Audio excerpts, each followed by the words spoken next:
Attention, invité de marque aujourd'hui dans ce nouvel épisode du décodeur de la communication. J'ai nommé Ludovic Boursin, le directeur de la communication et des affaires publiques de DomusVie. Alors DomusVie, disons-le tout de suite, c'est un EHPAD, en tout cas un groupe de plus de 300 EHPAD ou résidences médicalisées en France.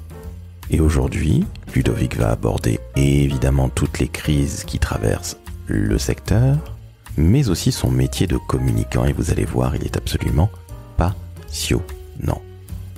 J'en veux pour preuve sa formation, Sciences Po, journaliste, école de commerce.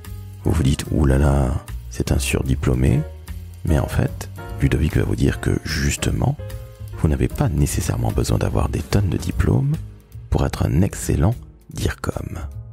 En outre, suivez bien ses conseils, et justement, à la fin, Ludovic va vous faire une proposition que vous, les étudiants, ne pourrez pas refuser. Alors, comme je suis le roi du teasing, je vous laisse écouter jusqu'au bout cet épisode avec Ludovic Boursin, DIRCOM de DomusVie. Je suis Laurent François, fondateur et dirigeant de l'agence Maverick. Très très bonne écoute à toutes et à tous.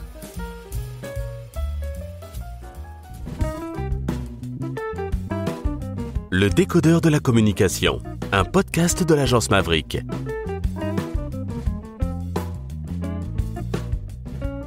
Salut Ludovic. Bonjour à toi, Laurent. Comment ça va ? Bah écoute bien, merci d'être venu chez nous, chez DomusVie, au sein de la direction de la communication. Alors on est à Suresnes, on est en plein printemps, il fait beau, il fait chaud ? Il fait beau, il fait chaud, et on va essayer de dire 2-3 trucs intelligents sur la communication. Surtout, je crois, pour les gens qui se destinent à ce métier, c'est ce que tu m'as dit. On peut rien Donc cacher. je suis ravi d'en parler. Écoute, c'est génial. Alors, chères auditrices, chers auditeurs, sachez que Ludovic, donc, qui dirige la communication de DomusVie, mais il va nous parler de son job, avant était journaliste. Et donc, après une école de journalisme, monsieur va limite mieux diriger l'entretien que moi parce que ce n'est pas mon métier, je ne dirige qu'une agence de communication. Mais bon, sachez-le, donc Ludo, je peux t'appeler Ludo ? Ludo, ça marche, et si tu veux, on inverse les rôles, c'est moi qui te pose des questions ? Non. Non, pas encore toi. On fera ça pour mon épitaphe, s'il te plaît. Alors, Ludovic, tu diriges la communication de DomusVie. Est-ce que tu peux nous présenter cette maison DomusVie ? Parce que je ne pense pas, très honnêtement, que nos jeunes auditrices et auditeurs connaissent ça, peut-être au travers de leurs grands-parents. Bref, je te laisse présenter la maison rapidement. Alors, DomusVie, c'est un des grands acteurs européens du service, du soutien, de l'aide aux personnes âgées. Et on fait que ça. On le fait dans 3 domaines. On le fait dans ce qu'on appelle les maisons de retraite, les EHPAD, les résidences seniors et aussi du service à domicile. C'est-à-dire que ce sont des auxiliaires de vie qui viennent, du coup, au domicile des personnes âgées. Et on fait que ça. On n'a pas de clinique. Donc, on est spécialisé dans ce domaine. On est présent dans 9 pays. Donc, on a un acteur européen, aussi présent en Amérique latine. Et on a, en France, à peu près 300 résidences médicalisées, ce qu'on appelle de façon commune les EHPAD, qui est d'ailleurs un mot sûrement à changer, qui est un horrible acronyme. On a beaucoup parlé de nous ces temps-ci, suite à un livre qui a fait beaucoup de bruit. On s'en réjouit parce que ça va permettre de poser des bonnes questions, donc ça c'est une très bonne chose pour la profession. Et surtout, on fait ce qui est assez intéressant dans notre métier, c'est que c'est un métier du lien, c'est un métier qui est destiné aux autres. Donc ça c'est assez extraordinaire. C'est un très beau métier, et on est en permanence dans le lien intergénérationnel. Alors c'est quoi le lien intergénérationnel ? C'est que souvent nous, nos collaborateurs sont assez jeunes, une moyenne d'âge de 20 à 25 ans, et s'occupent des personnes âgées. Et ça c'est assez passionnant. Donc pour les jeunes auditeurs qui nous écoutent, qui pourraient changer d'avis finalement suite à ce podcast et se dire j'ai pas du tout envie d'être DIRCOM, mais travailler auprès des personnes âgées, qui est vraiment une mission très noble, ils sont les bienvenus. En tout cas chez nous, il y a plein de métiers formidables qui ont du sens. Et ça, aujourd'hui, c'est assez rare. Alors, on est bien d'accord, je ne savais pas que la moyenne d'âge des collaborateurs et des collaboratrices était aussi jeune. Je pensais que c'était plutôt 30-35. Donc, oui, la communication mène à tout. Donc, pourquoi pas travailler au service des personnes âgées ? Et de toute façon, sachez-le, on sera tous âgés un jour. Hein. Tout à fait. Ça, c'est une logique implacable. On sera tous concernés par le sujet. On l'est déjà indirectement, soit par nos parents, nos grands-parents, et puis on le saura nous-mêmes un jour. Donc c'est que ces questions finalement, elles sont assez passionnantes. Ce sont des questions qui sont plus larges, qui sont sociétales. C'est partie des grands enjeux, au même titre que l'accès à l'énergie, que le savoir. Il y a comment on s'occupe des personnes âgées dans notre société. Ça dit souvent beaucoup d'ailleurs comment les sociétés sont évoluées. On voit qu'il y a des grandes différences en Afrique, en Asie, en Europe, et même en Europe il y a des différences entre les pays du Nord et les pays du Sud. le rapport qu'on a avec nos anciens et dit beaucoup de la société dans laquelle on est. On est bien d'accord. C'est vrai qu'en Europe, dans le Nord, ce n'est pas tout à fait comme chez nous, Europe du Sud. Je ne parle même pas de l'Afrique ni de l'Asie. Donc, travailler chez Domusvie, c'est pas uniquement aller s'occuper de personnes âgées, c'est aussi travailler, alors quelque part avec une culture d'entreprise dont tu vas nous parler, bien évidemment. Alors sans que ce soit pourtant un vieux mot valise à 2 balles, parce que la culture d'entreprise, le team building et tout ça, merci mais bonne soirée. Mais ça, je trouve ça extrêmement intéressant ce que tu abordes là, parce que finalement, quand on est dans ce business-là, si je puis dire, on peut pas être uniquement un gros financier, un gros salopard de financier, si je puis me permettre de dire ça. Non, on a évidemment une vision totalement différente. C'est des métiers qui sont à la fois passionnants, des métiers du lien, des métiers qui ont un sens et qui sont très variés. C'est-à-dire qu'en plus, dans nos établissements, il y a à peu près 33 métiers différents au sein d'un EHPAD. Ça va du chef cuistot, cuisinier, puisqu'on fait tous les plats sur place, des médecins coordonnateurs, etc., des directeurs adjoints. Donc il y a à peu près 30 métiers différents dans une résidence. Donc en effet, c'est finalement les métiers du grand âge sont les métiers de l'avenir, pour faire court et revenir un peu à la communication. Mais ce n'est pas qu'un slogan, c'est une réalité, en tout cas chez nous. Il y a combien de personnes chez Domusvie? Parce que environ 300 établissements en France. Tu disais 33 métiers. J'hallucine quand tu me dis ce genre de choses-là, mais c'est combien de collaboratrices et collaborateurs? Alors dans le monde, c'est 55 000 collaborateurs, donc c'est quand même très important. Présent, comme je le disais tout à l'heure, dans 9 pays, avec des approches très différentes, que ce soit en Amérique latine, en Allemagne, en Espagne, en France, une façon souvent très différente d'aborder le sujet. Merci Ludovic d'avoir souligné toutes ces différences qui existent entre pays, évidemment. J'ai une question comme ça qui me vient à l'esprit. Quel est ton quotidien de DIRCOM, si tant est qu'il y en ait un, parce que j'imagine, en effet, qu'aucune journée ne se ressemble. Alors, mon quotidien, il est assez passionnant et ça c'est assez génial pour les gens qui se destinent à la communication. C'est il y a plusieurs journées dans la même journée. Souvent, elles commencent très tôt ces journées parce que on fait la revue de presse, la fameuse revue de presse, et donc ça veut dire que souvent on a lu la veille les journaux qui vont sortir le matin parce qu'on a un système d'alerte qui nous permet d'avoir dès 23 heures à peu près la presse, et donc on fait d'abord ce travail-là de sélection des actualités et des informations qui sont intéressantes pour les membres du comité exécutif qui dirige l'entreprise. Donc les journées elles commencent très tôt, elles vont par exemple pouvoir être après travailler sur un sujet de marque ou de campagne publicitaire, se transformer dans l'après-midi sur des rendez-vous d'affaires publiques, parce que moi j'ai la chance d'avoir 3 secteurs que je pilote, qui sont la communication, donc la marque, la publicité, ce genre de choses qui sont bien connues de tes auditeurs, les affaires publiques, qui sont une dimension extrêmement importante durant la période qu'on est en train de vivre, qui est la période évidemment des élections présidentielles, mais des législatives qui vont être extrêmement importantes pour nous puisqu'on est répartis sur l'ensemble du territoire. Donc ce qui va se décider à l'Assemblée pour nous est extrêmement important dans les territoires. Et puis j'ai la presse, comme je le disais. Donc la journée elle est très variée, on travaille avec différentes agences qui sont spécialisées chacune dans leur domaine, et donc finalement on s'ennuie jamais, et ça c'est assez passionnant. Ça c'est quand tout va bien, et puis des fois il se passe des choses, et donc là on est obligé d'interagir, donc ça s'appelle la communication de crise, mais ça évidemment on le sait pas à l'avance quand on se réveille le matin que ça va nous tomber dessus, sinon ça serait trop facile. Et quand ça tombe dessus, c'est un véritable tsunami. C'est un tsunami, en effet, ça mobilise beaucoup d'énergie, et cette dimension justement à la fois presse, affaires publiques et marque est extrêmement intéressante à ce moment-là. C'est là où on peut cumuler du coup les expertises pour gérer au mieux, en tout cas, et abîmer le moins possible en termes d'image et de réputation lorsque ça surgit. Tu l'as abordé en début d'entretien, je te remercie de l'avoir fait parce que tu as eu ce punch et puis ce courage-là. Ces temps-ci, c'est un petit peu compliqué. Dès qu'on s'appelle EHPAD, d'une manière ou d'une autre, avec le bouquin qui est sorti, bref, on ne va pas citer d'autres marques parce que je ne veux surtout pas que vous soyez assimilés à ces marques-là. Tu t'es pris ça en pleine tête. Comment tu gères ça, Ludovic? Parce que là, justement, les journées ne se ressemblent pas et tu te dis, mon Dieu, on va être amalgamé avec d'autres copains qui font plus ou moins le même métier. Comment ça se passe? Bon il faut le dire, c'est une période qui est compliquée pour notre secteur d'activité, mais qui dit compliqué dit aussi passionnant pour nous, parce que c'est là où je pense que nos métiers prennent une vraie valeur, à la fois pour protéger le capital réputationnel de l'entreprise, et à la fois les femmes et les hommes qui sont dedans, à la fois le management, mais l'ensemble des collaborateurs. Donc ça, c'est la première chose, de protection.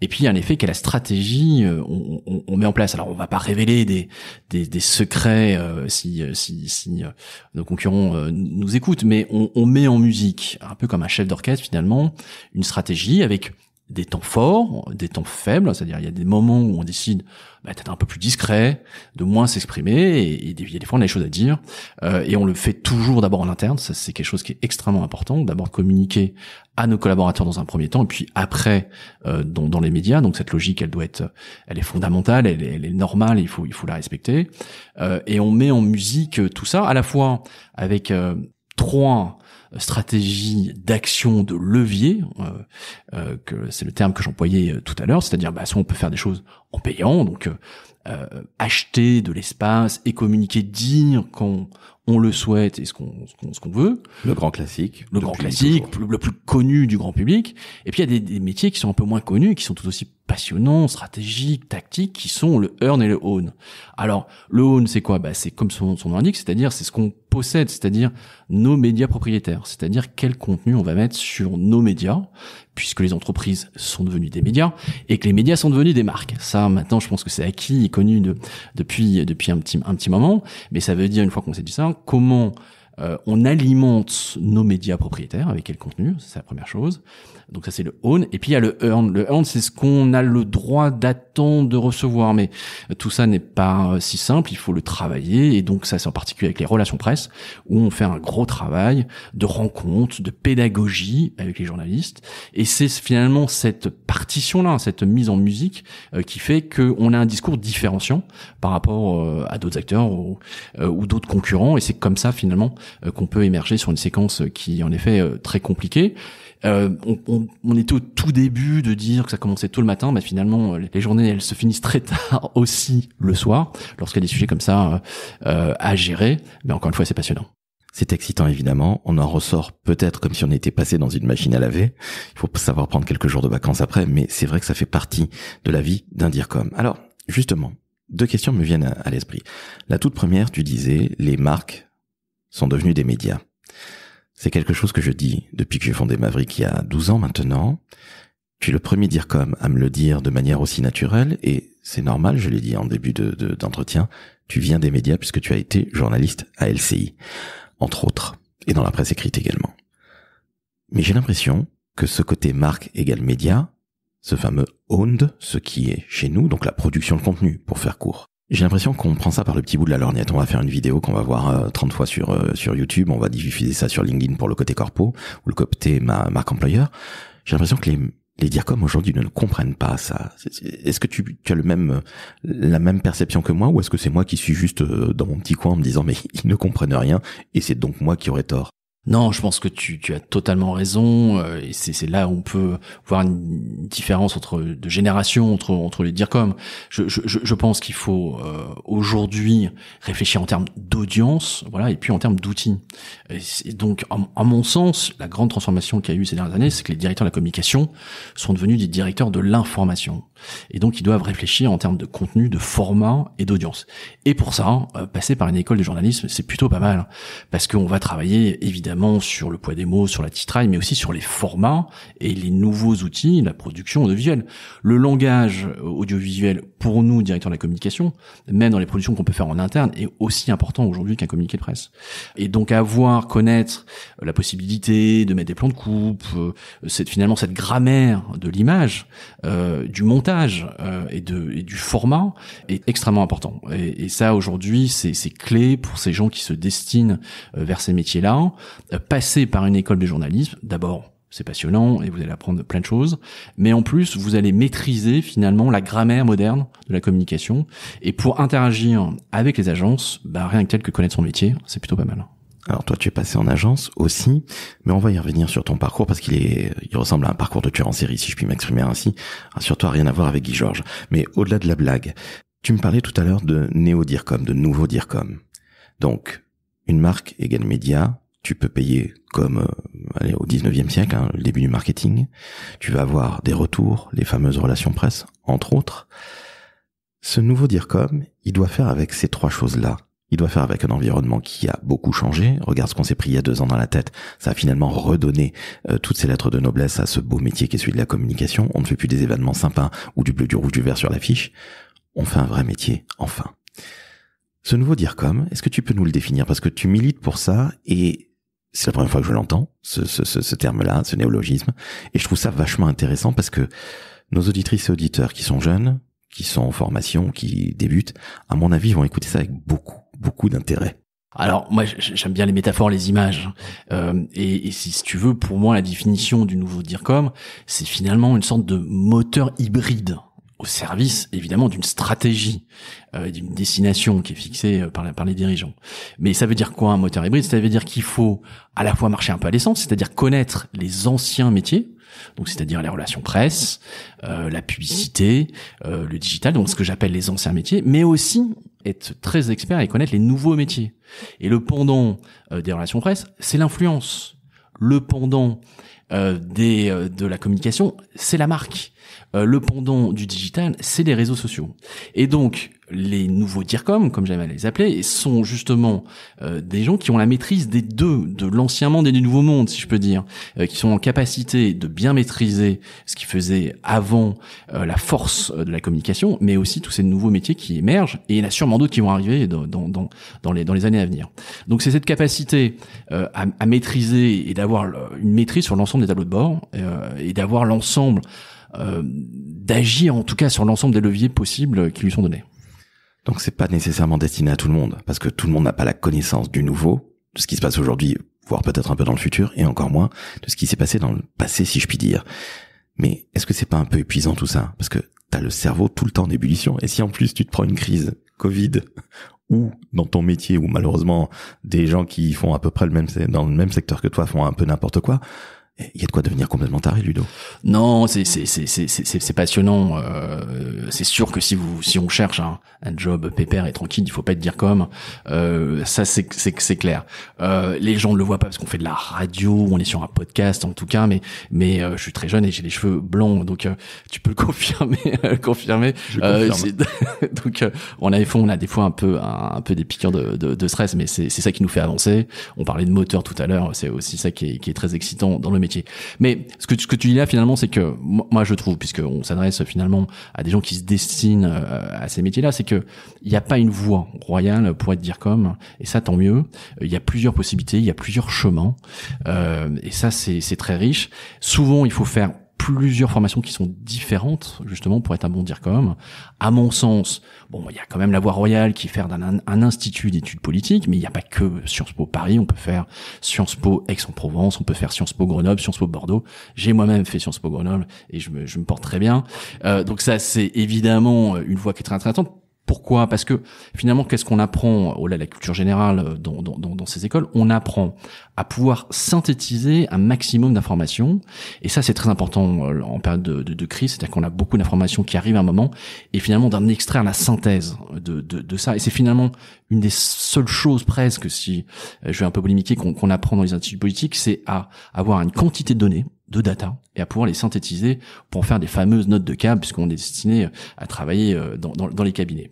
Donc il y a cette voie-là, mais il y a aussi, je le disais tout à l'heure, la voie du journalisme, et donc cumuler les deux, avoir fait un institut politique, une école de journalisme, ça c'est passionnant parce que vous allez travailler le format, le contenu, et finalement on nous demande aujourd'hui beaucoup de créer des médias.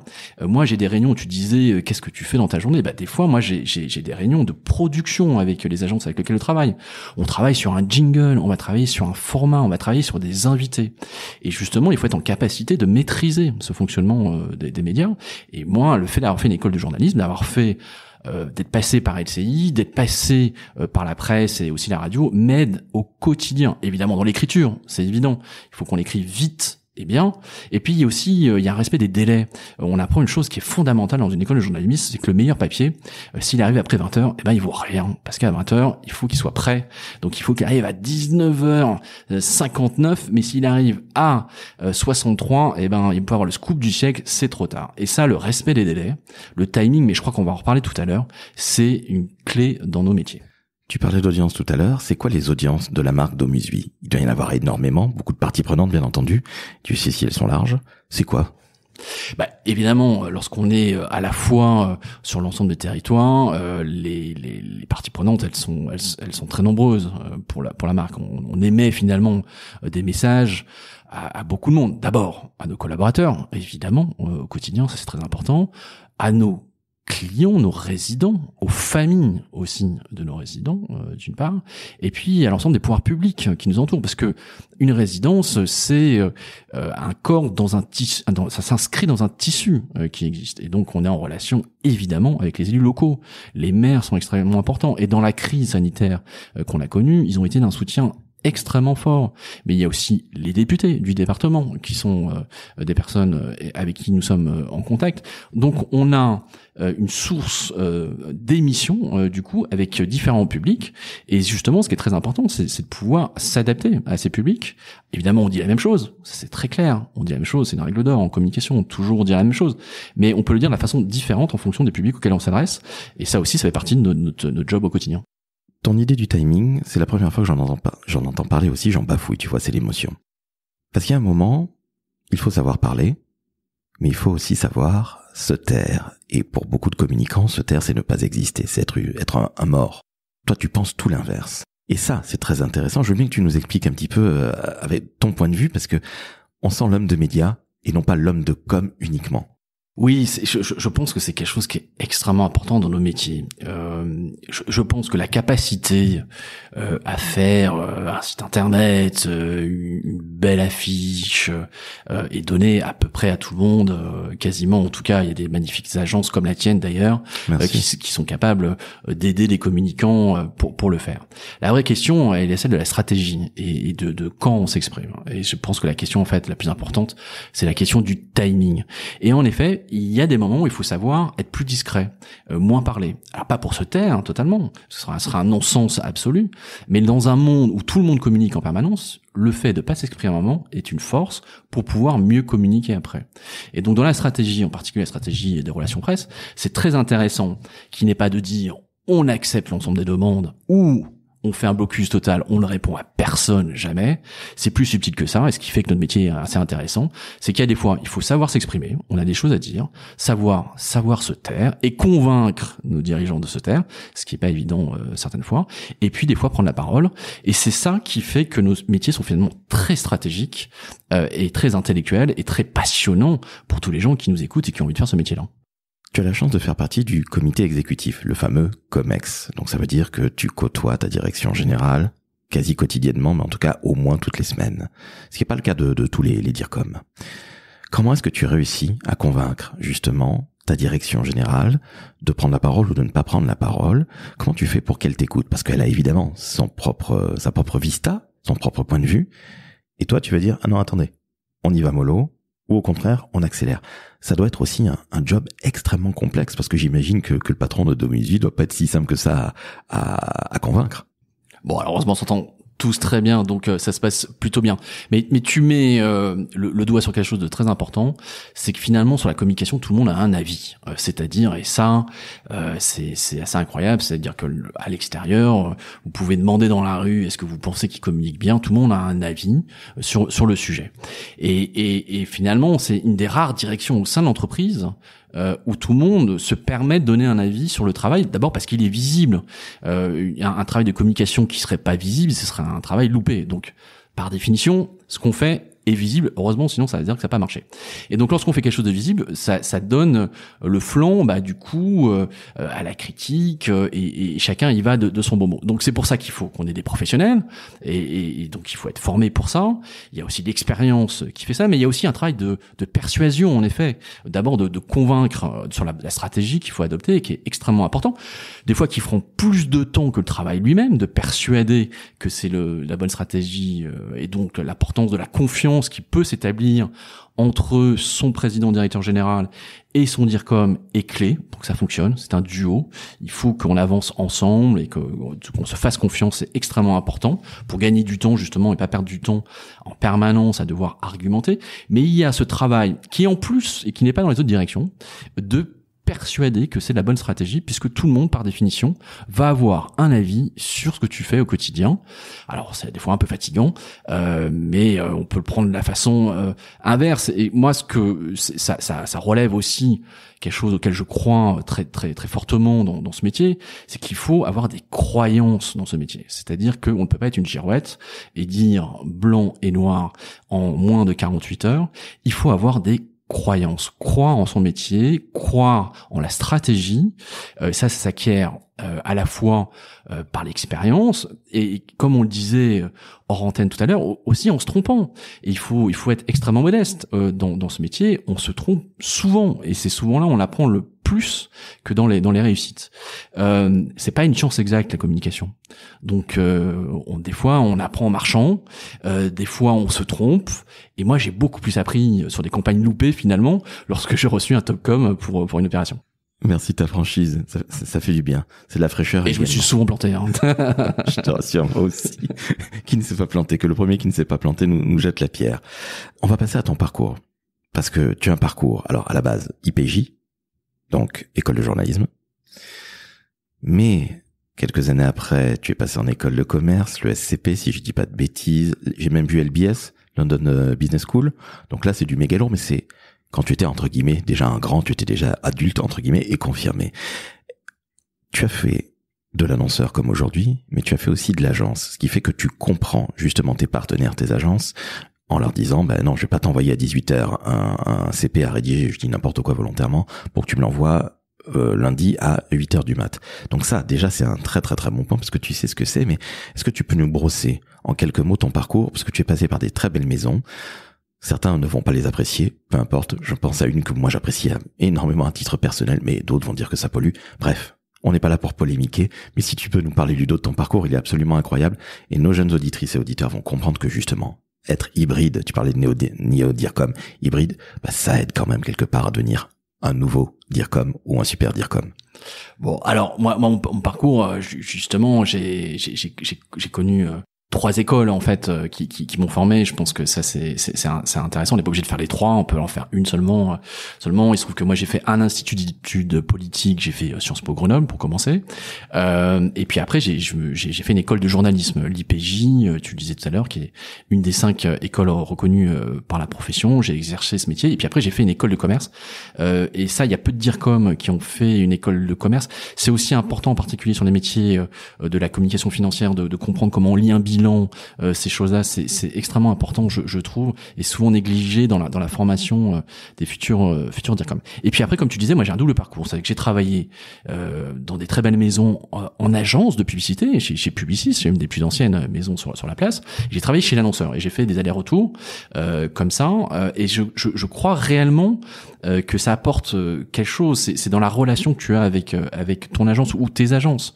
C'est-à-dire, c'est tout simplement un respect de l'autre, de connaître les cadences de travail, les fameuses charrettes, comme on appelle ça dans le métier, c'est-à-dire le mail du client qui arrive à 19h un vendredi soir. On l'a tous connu de l'autre côté. Donc moi, j'évite de faire ce genre de choses. Ça me permet aussi d'être plus exigeant à certains moments, mais aussi d'avoir des temps de respiration, de pas les embêter parce que je sais qu'ils ont besoin de souffler, de savoir aussi que je ne suis pas le seul client. C'est-à-dire que quand c'est mon agence, il travaille forcément avec 5 autres clients à la fois. Donc on n'est pas toujours le premier servi et c'est pas très grave, voilà. Donc il y a ce respect mutuel et je pense que c'est très important pour finalement tirer le meilleur de l'agence et c'est un couple, hein. Une direction de la communication, c'est à la fois une agence et puis l'annonceur, ça fonctionne comme ça. D'ailleurs souvent dans les compétitions de communication, les deux viennent présenter le projet. Je trouve ça très bien et donc ça me paraît clé pour pouvoir, j'aime pas tellement ce mot, mais driver finalement son agence et en tirer finalement le meilleur. L'autre chose qui est très intéressante lorsqu'on est en agence de publicité, c'est qu'on a la chance de travailler sur plusieurs marques. Et finalement, c'est un accélérateur de particules. C'est-à-dire que lorsqu'on est en agence, on va travailler sur 5 marques différentes. Je vais pas nommer des marques ici parce que l'ex-CSA va nous retoquer cette émission, mais on ne travaille jamais pour une marque unique lorsqu'on est en agence. Et donc finalement, moi j'ai souvent l'habitude de dire que ce sont des années qui comptent double. Travailler en agence, vous allez apprendre plein de choses. D'abord, c'est bourré de talent, il y a beaucoup de jeunesse et on a des responsabilités assez élevées en étant jeune. Donc c'est une super école. La meilleure école finalement, c'est quasiment l'agence. Et ce qui vous permettra d'être meilleur en tant que directeur de la communication plus tard, c'est d'être passé en agence et vice versa. Tu viens de donner un très très bon conseil. Quel autre conseil tu donnerais à un jeune qui veut se lancer dans nos métiers, de la com, du marketing ou du digital? Être curieux. La communication, c'est la science des gens. Il faut s'intéresser aux gens, à leur mode de consommation, de l'information, ce qu'ils aiment. Si on n'est pas intéressé par l'humain et par l'autre, il faut changer de métier, très clairement.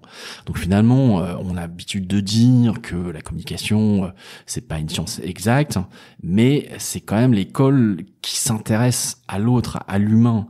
Et ça, si on n'est pas curieux, il faut pas se destiner à ce métier-là. C'est pour ça d'ailleurs que beaucoup d'anciens journalistes qui sont par définition curieux, c'est leur qualité première lorsqu'on leur demande au quotidien, deviennent DIRCOM et souvent de bons DIRCOM.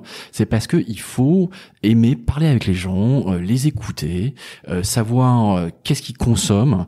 Et vous êtes dans l'incapacité à produire du contenu si vous aimez pas les gens à qui vous adressez. C'est une règle simple. Donc la curiosité, c'est primordial. Si vous l'avez en vous, cultivez-la, c'est magnifique. Faites-la grandir, intéressez-vous, lisez, c'est la clé. Et on n'est pas obligé d'avoir bardé de diplômes, d'avoir fait des grandes écoles pour être un bon DIRCOM. S'intéresser tout simplement à son voisin, aux gens et être curieux, c'est sûrement la meilleure chose pour être un bon DIRCOM. Il faut avoir, entre autres, le goût des autres. Ça me paraît absolument essentiel.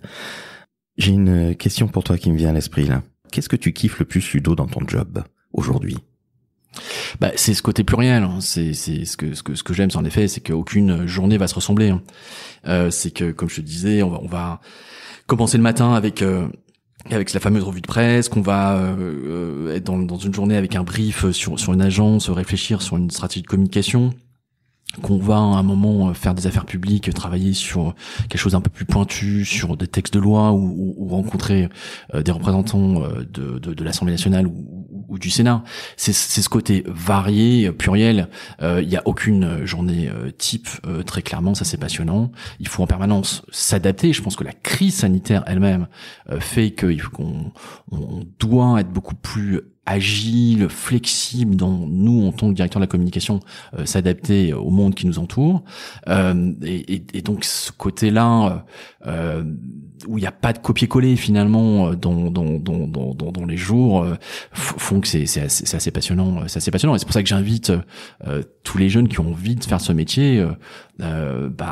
Moi d'abord, si les gens ont envie de faire ce métier, j'ai envie de dire qu'ils me contactent tout simplement, parce que je passerai avec grand bonheur une journée justement avec ces personnes-là, et je pense qu'il y aura la possibilité, Laurent, de laisser mon email à la fin de cette émission, et je le ferai vraiment volontiers, parce que c'est comme ça de l'intérieur qu'on peut se rendre compte. D'ailleurs, peut-être se dire finalement c'est pas du tout fait pour moi. Ces gens sont complètement malades.